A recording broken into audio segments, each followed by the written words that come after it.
You don't have to do anything. It's all running.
Okay, we're ready? Okay, is this loud enough for everybody, or everybody can hear?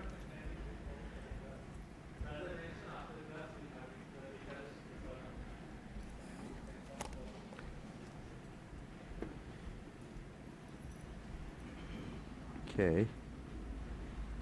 Everybody please wear a mask. It's not that I don't want to see people's faces, but there are some people who haven't been vaccinated here, so you just have to be careful. So, today we're going to read a little bit from the Chaitanya Charitamrita. Thank you all for coming.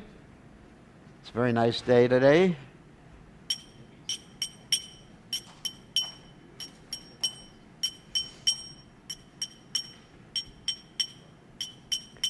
Jayo Radha Madhava Kunya Bihari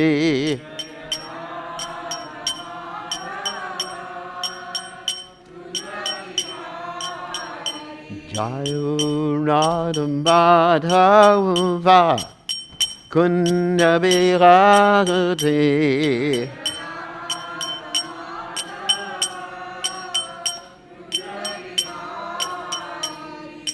Gopijana Vallabha Kirivardhari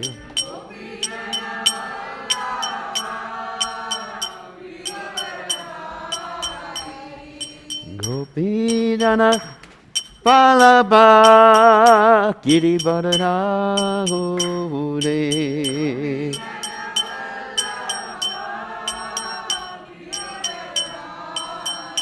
Yasodanandana Vraja Janaranjana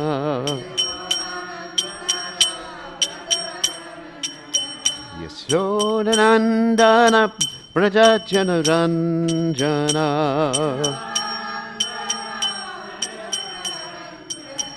Yamuna Tera Banachari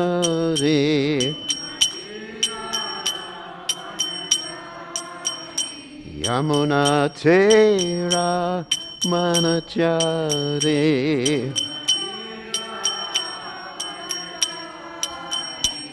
Jai Urad Hamadava Kunya Bihari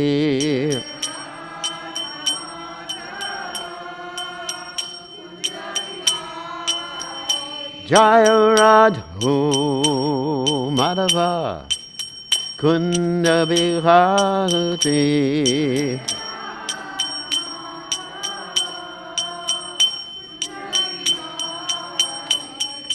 Gopijana Vallabha Kirivardhari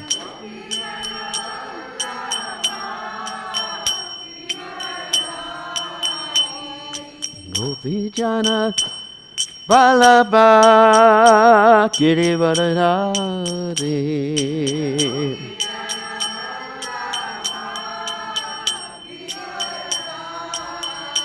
Yasodanandana Vraja Janaranjana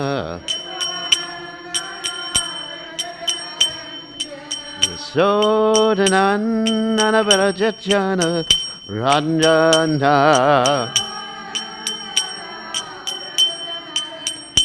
Munatera Manachari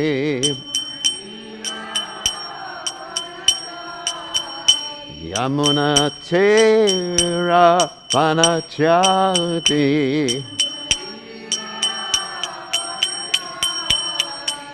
Jai Hurat Humanava Kunda Bihari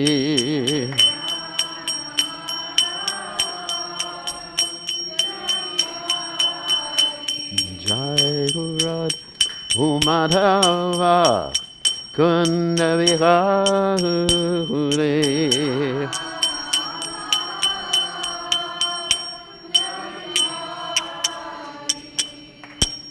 Jai Om Vishnupad Paramahansa Paravitakacharya Also Tada Satashi Shimad His Divine Grace Sabaya Chadananda Bhaktivedanta Goswami Srila Prabhupada Ki Jai ISKCON Founder Acharya Srila Prabhupada Ki Jai Anantakoti Vaishnava Vrinda Ki Jai Namacharya Srila Huidas Thakur Ki Jai Prem Se Kaho Shri Krishna Chaitanya Prabhu Nityananda Shidway Gadada Shivasadi Gaur Bhaktivinoda Ki Jai Shri Shri Radhakrishna Gopikapatna Saim Kun Radhakunda Giri Govardhan Ki Jai Vrindavanam Ki Jai Mathuradam Ki Jai Jagadasami Ki Jai Yamunamai Ki Jai Srimati Lasadevi Ki Jai Samaveda Bhakta Vrinda Ki Jai Gaur Premananda Hari Hari Gaur All glory is the assembled devotees, all glory is the assembled devotees, all glory is the assembled devotees. All glory is to Shri Guru and Gauranga Srila Prabhupada Ki Jai. Nama Om Vishnupadaya Krishna Prasthaya Budle Shrimati Bhakti Vedanta Swamini Namani Namaste Saraswati Devi Gauravani Pacharni Nivashesha Shunyavadi Paschata Dejatarni Somagana Timiranda Shah Gananjana Shlakya Chakshuram Meditam Yena Tasmai Shri Gurave Namaha. I offer my respectful obeisances unto the lotus feet of my spiritual master, His Divine Grace, A.C. Bhaktivedanta Swami Prabhupada, who so kindly opened my eyes with the torchlight of knowledge while I was blinded in the darkness of ignorance. Can someone turn off this air conditioner here? Because I like flying in airplanes, but not today. It has an airplane sound. So, today we're going to be reading at least one verse from the Sri Chaitanya Charitamrita, which deals with a very important subject matter. And actually, this subject matter is the matter which Srila Prabhupada came to the Western world to deal with. Many of you may be or may not be aware of Srila Prabhupada's second pranam mantra. His first pranam mantra is Nama Om Vishnupadaya Krishna Prasthaya Bhutale Srimati Bhaktivedanta Swamini Namani. That's a generic mantra because you can just put in your own guru's name. You know, Nama Om Vishnupadaya Krishna Prasthaya Bhutale Srimate my guru iti namani. It's a generic guru. My generic guru iti namani. So, but the second mantra is Namaste Saraswati Deve Gauravadi Bhajarni Nivashesha Shunyavadi Paschatya Deshatari, which is Srila Prabhupada's mission in the Western world. So the translation of that mantra is Namaste Saraswati Deve. I offer obeisances or respects unto you, the dearmost disciple of Srila Bhakti Siddhanta Saraswati Thakur, who is teaching Gauravani Pracharane, who's teaching the message of Chaitanya Mahaprabhu. And who's Chaitanya Mahaprabhu? Chaitanya Mahaprabhu is Krishna himself, who appeared over 500 years ago. And he came to teach us pure devotional service. He's the Yuga avatar. Sometimes Krishna is called Tri Yuga. That means he only has 3 Yuga avatars that are apparent in the Satya, Treta, Dwapara Yugas. But then Kali Yuga, there's also an incarnation, but he's called Chana avatar, not like Chana Dal. But, you know, so you have to be careful how you translate that word. The hidden incarnation, and he is predicted in the Srimad Bhagavatam. For example, when Krishna was getting his name-giving ceremony from his guru, who was the one who gave Krishna his name-giving ceremony? Does anyone know? It starts with a G. Garga Muni. Actually, Prabhupada had a disciple who liked to collect money. He had his name Garga Muni. Prabhupada called him Garga Money. But this wasn't the same person. So, Garga Muni, he said, your son, referring to Nanda Maharaja's son, of course, Krishna, has appeared in different ages, in the, white and red, blackish and golden. So he actually said in the Bhagavatam that there's a golden avatar. That's why Lord Chaitanya is called Gora Hari. That means the golden Lord. And in the Bhagavatam it's also said what Lord Chaitanya Mahaprabhu does. Krishna Varna, Trisa Krishna Sango Pangas Parshadam, Yagyaya hi Sankirtana Prayar, Yajanti hi Samedasa. The Bhagavatam says that those who have sufficient brains, what's called sumedasa, the opposite of that is duramedasa, means a dumb brain or gobar brain, like cow manure brain. Cow manure is pure, but not in your brain. So those who have good brains, then they will worship the Supreme Personality of Godhead, who is accompanied by his associates. But Krishna Varnam Tuis Krishna, but he's not blackish. But he's chanting his own holy name, Sango Pangastra, and he comes with his associates, Parshadam. And what does he do? Sankirtan. He engages in Sankirtan, which is the Yuga Dharma. Also, in the Brihad Naradiya Purana, you have the statement, Harinam, Harayanam, Harinam, Eva Kevalam, Kalo Nasteva, Nasteva, Nasteva, Gatiranyata. What does that say? That in this days there is no other way, there is no other way, there is no other way than what? Chanting the holy name. And so, in the Vedic context, when you say something 3 times, it has much more import than just one time. Like if I was to just say, there's no other way than chanting the holy name, okay, that's nice.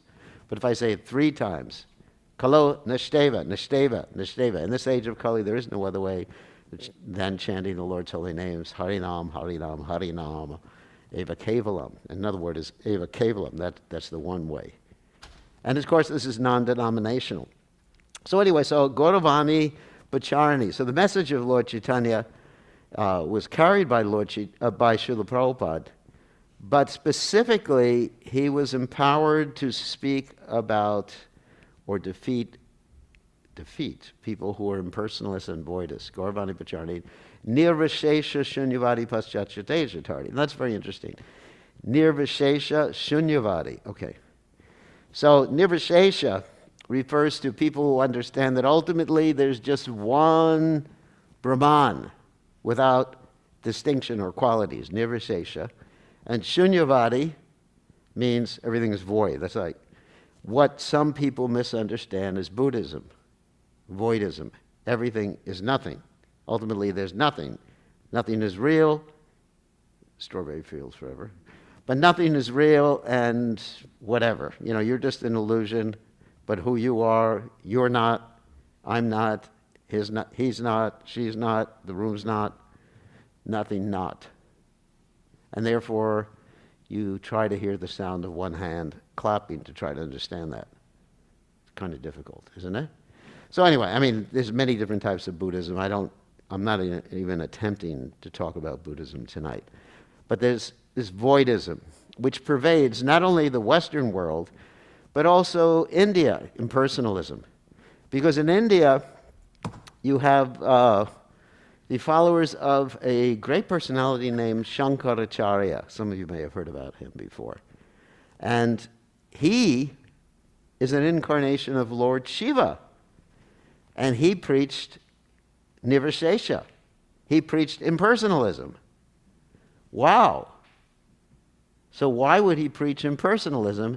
And why would Prabhupada have the mission of annihilating, the impersonal understanding as well as the voidist understanding? Well, there's a reason for that. Sripad Shankaracharya, let's go back a few thousand years in our time machine, back to the past, or back to the future, whatever. So we go back in our time machine, And many, many years ago, before the year 0 AD, Common Era, I think of radios. That 0 doesn't mean there was nothing before it. It just means it's a common way of understanding. Because you have BC, before the Common Era, BCE, 100 BCE, 200 BCE, and of course then you have the battlefield of Kurukshetra, which occurred approximately 3000 BCE. And we have proof of that because in the Mahabharat, there's astrological evidence of the different cycles of the planets, and the scientists have ascertained the exact date of the Mahabharat war based upon their mathematical calculations using computers. So anyway, but let's not go back that far. Even though the Mahabharat war is very interesting, we all like killing, and Karna and Draupadi, these are our favorite personalities. And I even like Ravana, but that's millions of years ago. Ravana and Kumbhakarna is even more dear to me than Ravana. So, but let's just go back to, approximately, over 2,000 years. So before 2,000 years, the Vedas were followed very strictly in India by a class of Brahmins, but these Brahmins didn't understand the purpose of the Vedas. Because Krishna says in the Gita, what does he say? Vedaischa ameva vedyo. By all the Vedas I'm to be known. So these Brahmanas didn't understand. In fact, they became Brahmanas, or they didn't become, they were born as Brahmanas. It was a hereditary thing. You're born as a Brahmin, Trivedi, Chaturvedi, Univedi, Octavedi, whatever. So, Sharma, whatever. So you're born in a Brahmin family, and automatically you're a Brahmin. And that's pretty nice, because automatically you're assured a steady income. Wow. I mean, it's just like getting an inheritance. I mean, we'd all like to be the son of Bill Gates, right? Raise your hand if you'd like to be Bill Gates' son. Nobody's honest here except for me. So we all like to get that inheritance. Well, billions of dollars. Just think of what I could do for Krishna. I could build a new temple. What else could I do? Go to the moon? No. What's the use of going to the moon? So anyway, so these Brahmanas, or so-called Brahmanas, because remember, it's Kali Yuga. Remember, Kali Yuga started about 5,000 years ago. After that, all sorts of interesting persons started taking birth in Brahmin families. Just like in the previous Yuga, all sorts of interesting persons were taking birth in Kshatriya families. That's why Krishna had to come down, and just have this nice Mahabharat war. Get rid of the demoniac kings that had taken over the earth. So anyway, Kali Yuga means that many interesting people take birth, not all bad, take birth in Brahmin families, Brahmin in name only. Because what is a Brahmin? Bhagavad Gita teaches us, what is it? Samadhammak tapakcho cham shantir arjvamevacha. A Brahmin is equipoised, sense control, doesn't get angry. Like if a Brahmin gets angry unnecessarily, you're not a Brahmin. You're a Shudra. So, the Bhakta, he's austere, he studies the Vedic literatures, he applies, he understands the purpose of the Vedic, jnana vijnana, he understands the purpose of the Vedic literatures. Astikam, he's honest. Not that he has some hidden bank account and sells all the property of the temples for his children's education. This is happening. This happens in India, it happens in the West too. We're not partisan like that. So, many religious people in America, you read all the time about this scandal, about this religious leader. One religious leader had a jet that was worth like $20 million, and he said, it wasn't good enough for me, I want a jet that's worth $80 million. So, this is going on. So, especially in Kali Yuga, they say, the statement of the Bhagavatam is that religion is just a change of dress. That one is considered religious, just like, you consider me a sannyasi, just because I'm wearing saffron. But little do you know. I won't tell you. But little do you know what my actual characteristics are. Of course, I don't suggest putting a webcam in my house and watching me 24/7, but I do usually behave myself. So, anyway, so it's not that a dress makes a Brahmin. Just like when I was young, as a little baby kid, I thought that by putting on a Superman outfit, I could fly. So I put my cape, cape with an S on it, and I jumped off the chair and I fell flat on my face. So the outfit doesn't make the man or the woman. And you have great personalities like Lord Rishabhadev, who basically looked like a slob. And he's a great, pure devotee, Shaktivesh avatar, the supreme personality of Goddess. You can't really judge in Kali Yuga by the birth or by how someone looks or by how someone dresses. So these Brahmanas over 2,000 years ago, what were they doing? They were exploiting people because they were performing all these sacrifices. Brahmanas yajan, patan, dana pratigraha. A Brahmin does sacrifice, and he gets charity for it. And so many sacrifices do you do today, so much money do I make tomorrow. They have a price. Nowadays, the Brahmanas actually have a price list. Like if you go sometimes to temples, you go, all right, you want to have a namakarna for your kid. That'll be at $500. Otherwise, your kid can't get a name. Oh my God, just let me give him the name Joe or Bill or something like that. And then you got to pay for the astrologer, so much money for the astrologer. But these were all Brahmins before who did everything just for free, and they accepted charity. So the whole Brahminical priestly class in every religion, everywhere around the world, became contaminated because of what we call pecuniary interests. That means financial interest. And so especially they liked performing sacrifices in which they were killing animals. Like even today in India, you go, at least when I went like 2 years ago, last time I went to India, so long ago, they have like Kali's slaughterhouse. You ever seen this? Never seen that? I've seen, in Bengal at least. So the Brahmanas were running basically killing operations, not only in India, but also if you look at Christian history or Jewish history, they were doing this in Jerusalem too. They were killing lambs there, and the Brahmanas, I guess, in India, they were killing murgis. Whatever. So they were killing animals in the name of religion. They were exploiting people, making money in the name of religion, and they wanted to keep a monopoly.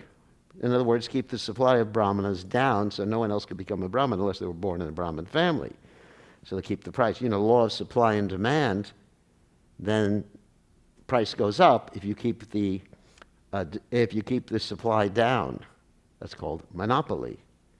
So therefore, anyway, they were doing so many horrible things in the name of the Vedic literatures.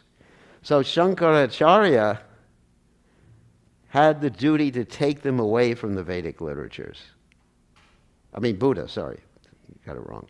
Buddha had the duty to take them away from the Vedic literatures by preaching Voidism. So he decried the Vedic literatures. And Buddhism became very, very prominent all over India because of the Emperor Ashoka. There's a whole history about that. Then, later on, Shankaracharya brought people back to the Vedic literatures, but with sort of a similar understanding to that which the Buddhists were teaching, which is sort of like a nihilistic or an impersonalistic understanding. Why did all this have to happen? Because as long as people are killing, they can never understand the purpose of the Vedic literatures. And killing in Kali Yuga in the name of religion is prohibited. There's different things that are prohibited in Kali Yuga. Animal sacrifice. That's one of them. But there's other things that are prohibited. But still, it's a heinous act. So the Bhagavatam states in the 10th canto, first chapter, it says, Nivritta tarshar upagiyamanat bhavoshara shrotra mano biramat kautama shloka gunanavadat puman vidajeta vina pashugnat. That those who are killers of animals, guess what? They will never understand spiritual life. Impossible, according to the Bhagavatam. You may say, well, I'm very sincere. Well, I ain't going to understand it. Because, why? Because to understand spiritual life, you have to be free from karma. Yesham twantakatam karma, jnanam dvanda karma, te dvanda moha nirmukta bhajanti mam drida brita. You have to become free from karma, first of all, and you have to rise above the modes of nature. Mam chiyo vyabhacharena bhakti yogena sevate. Sagunan samati chaitan brahma bhuyaya kalpate. So that's required. So if you're engaged in animal killing, and Prabhupada talked about that a lot whenever he met religious people in the Western world, he'd always ask them the question, Jesus Christ or the Bible says what? Thou shalt not kill. And they said, well, he didn't mean that. He meant murder. Well, Jesus Christ would have said murder if he meant murder, but anyway, so Prabhupada always got them on that particular point.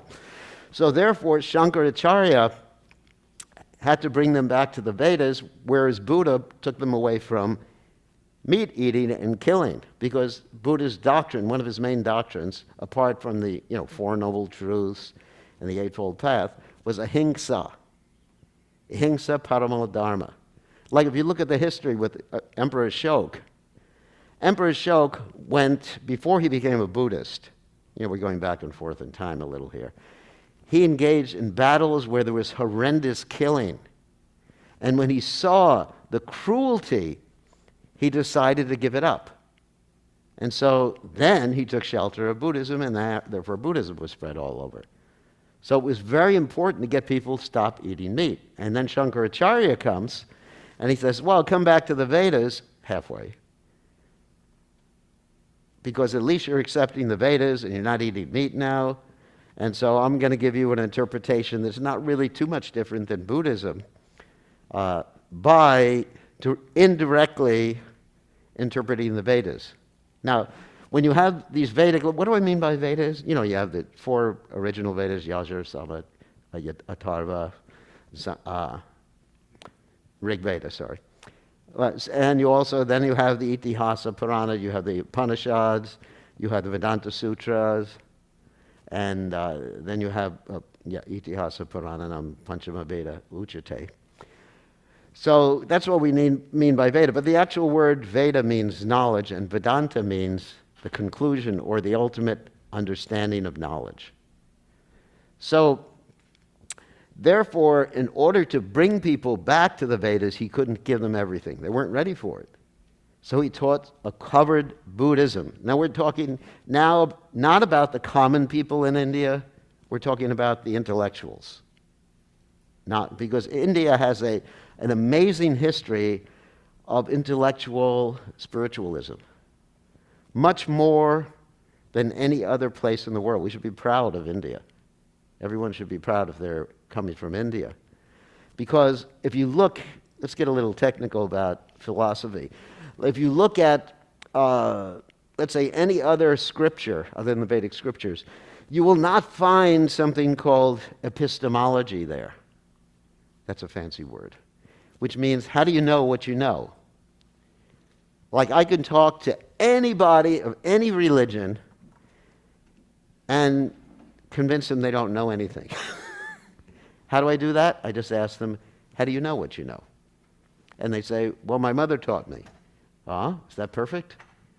Your mother's perfect? Oh, my father taught me. This person taught me. That person. No. Or it makes sense to me. Like people have all these sayings. Everything is one. But what does that mean? Where'd you get your information from? So, therefore, the Vedic literatures are just, and the intellectuals in India are billions of miles ahead of the intellectuals in any other place in the world. I mean, if you read some of the literatures that we have here, like the Sandarbhas of Jiva Goswami, you'll see an elaborate exposition about the science of knowledge. Like, how do you know what you know? So each and every one of us needs to ask that question of ourselves and of others. When someone tells us something, let's say if someone's worshiping a demigod, well, here, this demigod is God. And then you can just ask them, how do you know? And they say, well, that's the way my mother taught me. How did she know? Well, that's the way her mother taught. How did she know? I don't know. Of course, don't try that with your mother. She'll get angry. You got to be careful. I'm just giving a little example there. So that's actually called epistemology. So we should be very proud of all this elaborate information in the Vedic literature. So what did Shankaracharya do? Shankaracharya basically did an indirect interpretation of what was written in the Vedic literatures to prove his point. And I'll give you an example of an indirect interpretation. There's one famous commentator, Dr. Radhakrishna, maybe some of you have heard about him. And he commented on one verse in the Bhagavad Gita. Was that Manmana Bhavamad Bhakto Madhyajimam Namaskuru? Right? And what does that verse say? Does anyone know? Think of me, worship me, become my devotee. How many times is the word me used here?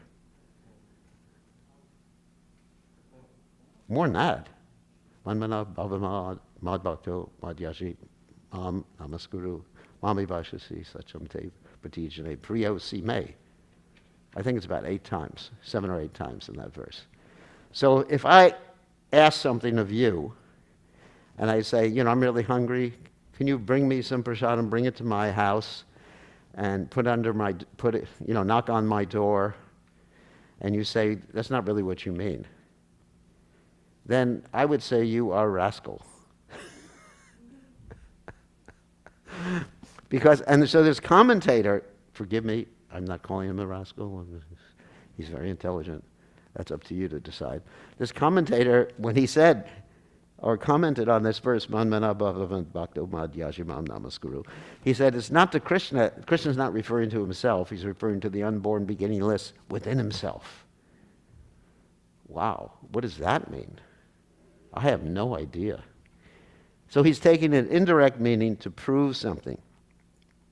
And so, I'm not going to read this verse here because I got off on not on a tangent, but just explaining everything. So in order to explain the absolute truth, these people, followers of Shankaracharya, they have several different aspects of their philosophy. One is called Brahma Parinamavad. Now, I'll explain what that means. That Brahman, the supreme Brahman, the supreme spirit, becomes transformed. Now, that goes against the Vedic literatures. Anybody know the beginning of the Upanishad? Om?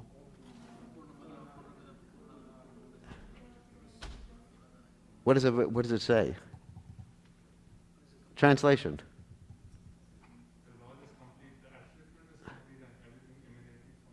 Yeah. The supreme absolute truth is perfect and complete, and everything that emanates from he remains the complete, even though so many complete emanations come from him. So that's the opposite of transformation. So Brahman is never transformed. Krishna is not transformed. And the Brahma Samhita, what does it say? Ishvara Parama Krishna Satchidananda Vigraha Nanadi Radha Govinda Sarvakarna Karnam. Sorry for all this philosophy. I like it. So anyway, Sarvakarna Karma. Krishna is the cause of it, and he has a body made of eternity, bliss, and knowledge. You cannot transform eternity, bliss, and knowledge. You can transform this wood, you can transform your body, you can transform the material energy. That's called Shakti Parinam. Krishna's energies can be transformed. But the absolute truth is not transformed. So that's one philosophy that Shankaracharya presents. Another one that they sometimes present is called Brahma Vivarta Vad. Does anyone know what that means? I think Aditya Narayan probably knows. Brahma Vivarta means illusion. That Brahman is an illusion. In other words, I'm God. Can you believe it? Why would I be sitting here if I was God? I'd probably be driving around my car enjoying life. What am I doing? I'd have someone else give class. Anyway, so I'm God, you're all God. I've just forgotten it. You've forgotten it, I've forgotten it. You're me, I'm you, and we're all one. It sounds beautiful, doesn't it? But it's not true. That's called Brahma Vivarta. But there is a real transformation and there is a real Vivarta, or illusion. And that real illusion is that we are thinking we are this body, and we have so many upadhis. Upadhi means designations. I realized this before I came to Krishna consciousness. I realized that designations were not real. I did a whole presentation for my university class, music class, saying, who are you? Are you the name that your parents gave you? Are you your body? Actually, it was an interesting presentation. So that's called an upadhi. So we're in illusion. We've been hypnotized by Krishna's illusory energy, just like if you go to a staged hypnotist and he says, you are a rabbit. You are a rabbit. I've seen that. I've gone to no, I never got hypnotized like that. I never jumped on the stage like a rabbit, but I saw people getting hypnotized. So Krishna has this mama maya durachya, this illusory energy. You are a man, you are a woman. You're part of this world. You have so many things to do. Yes. Close your eyes. Breathe deeply. You will believe it. You do need to drink beer. Of course, yeah, I'm just joking. You do need a new car. You do need to buy a new house. Even though the mortgage will take 50 years, 60, 100 years, that's all right. Your children will pay it off. So, we get into this illusion. And the funny thing about the illusion is what? Punak purnaschar vitachar vedanam. We keep doing the same thing. We think we're going to get a different result. That's what Prahlad Maharaj says in the Bhagavatam. Matirana Krishna Parato Svatelva. Anyway, so that's Vivarta. So there is Vivarta, but Brahman is never in Vivarta. We're Vivarta. We're subject to Vivarta. And as far as Parinam, transformation, yes. Our soul doesn't get transformed, but the body gets transformed. If you don't believe it, just take a picture of yourself, or right now, compare it to a picture when you were a little baby. Yeah, you look different. And, I look in the mirror and say, well, that's transformation right there in front of me. Who is that old man looking back at me? So that's called parinam. So the material energy is endlessly mutable, according to the Bhagavad Gita. And the spiritual energy is not changeable. So when you go back to the spiritual world, you have an eternal spiritual relationship with Krishna, and that doesn't change. And you don't get old, you don't get sick. And Krishna doesn't get old, he doesn't get sick. And there's no misery. Isn't that nice? So, but the impersonalists under Shankaracharya, which Srila Prabhupada was fighting quite a bit, Nirvishesha Shunyavadi Paschatya Deshatarni, would say that Brahman gets transformed. So that's really what this verse in the Chaitanya Charitamrita is dealing with. I think that's enough philosophy for today. Anyone have any questions or comments? Yes?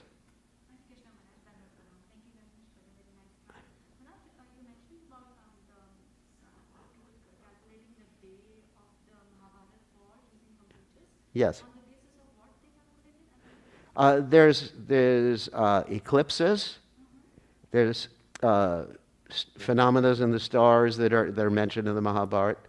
And the scientists have computers by which they can understand when that particular solar or lunar or star configuration was there. They can look at the stars 10,000 years ago, 20,000 years ago, or 5,000 years from now.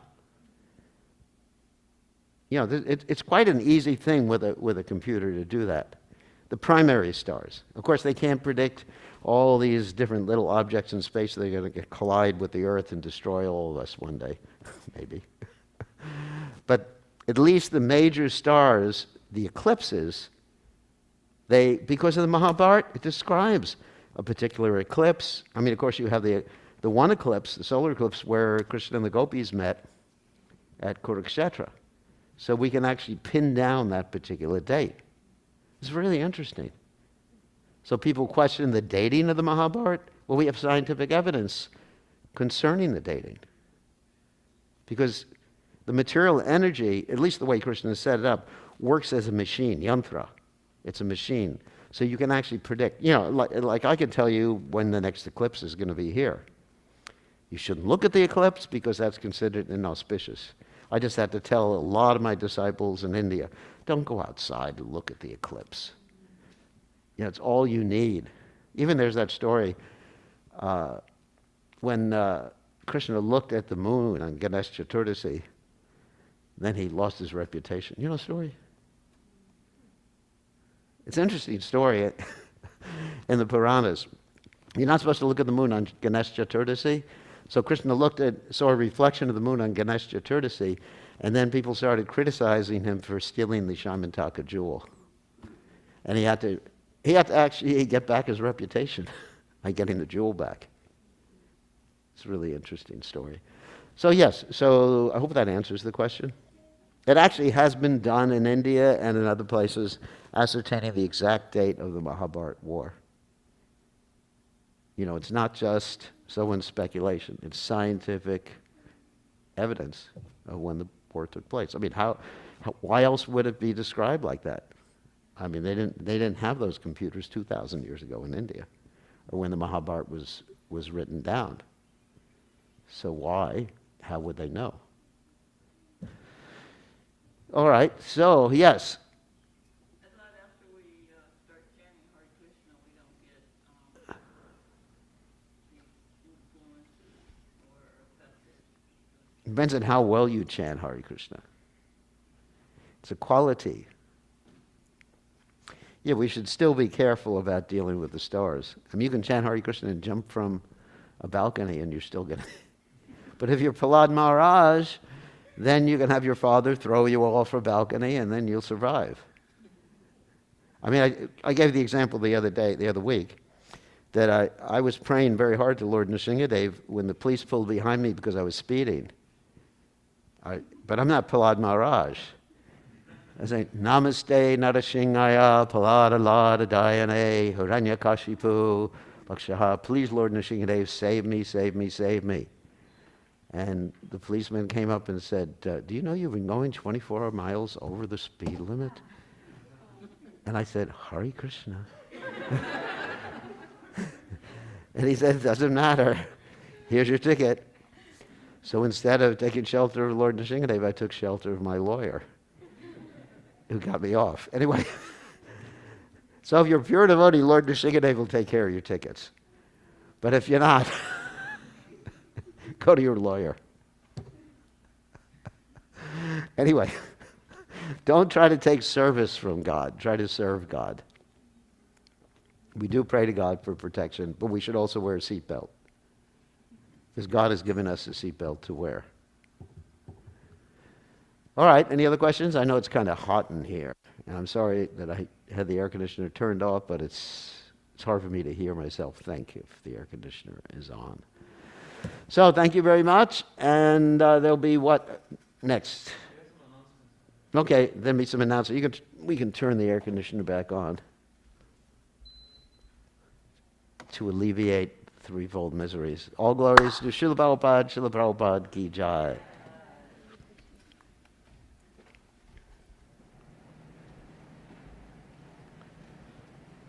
Hare Krishna. So let's thank His Holiness Bir Krishna Goswami Maharaj for a wonderful class.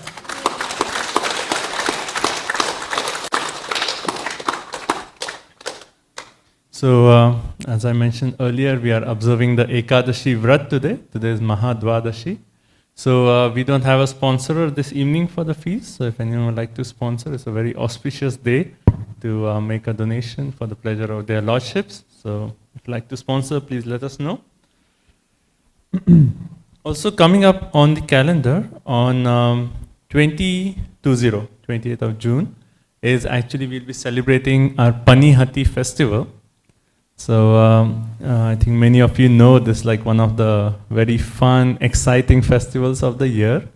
And in this festival, it's actually a whole episode, a very wonderful pastime that happened in India in this place known as Pani hati. And I'm sure Maharaj, you'll be here on.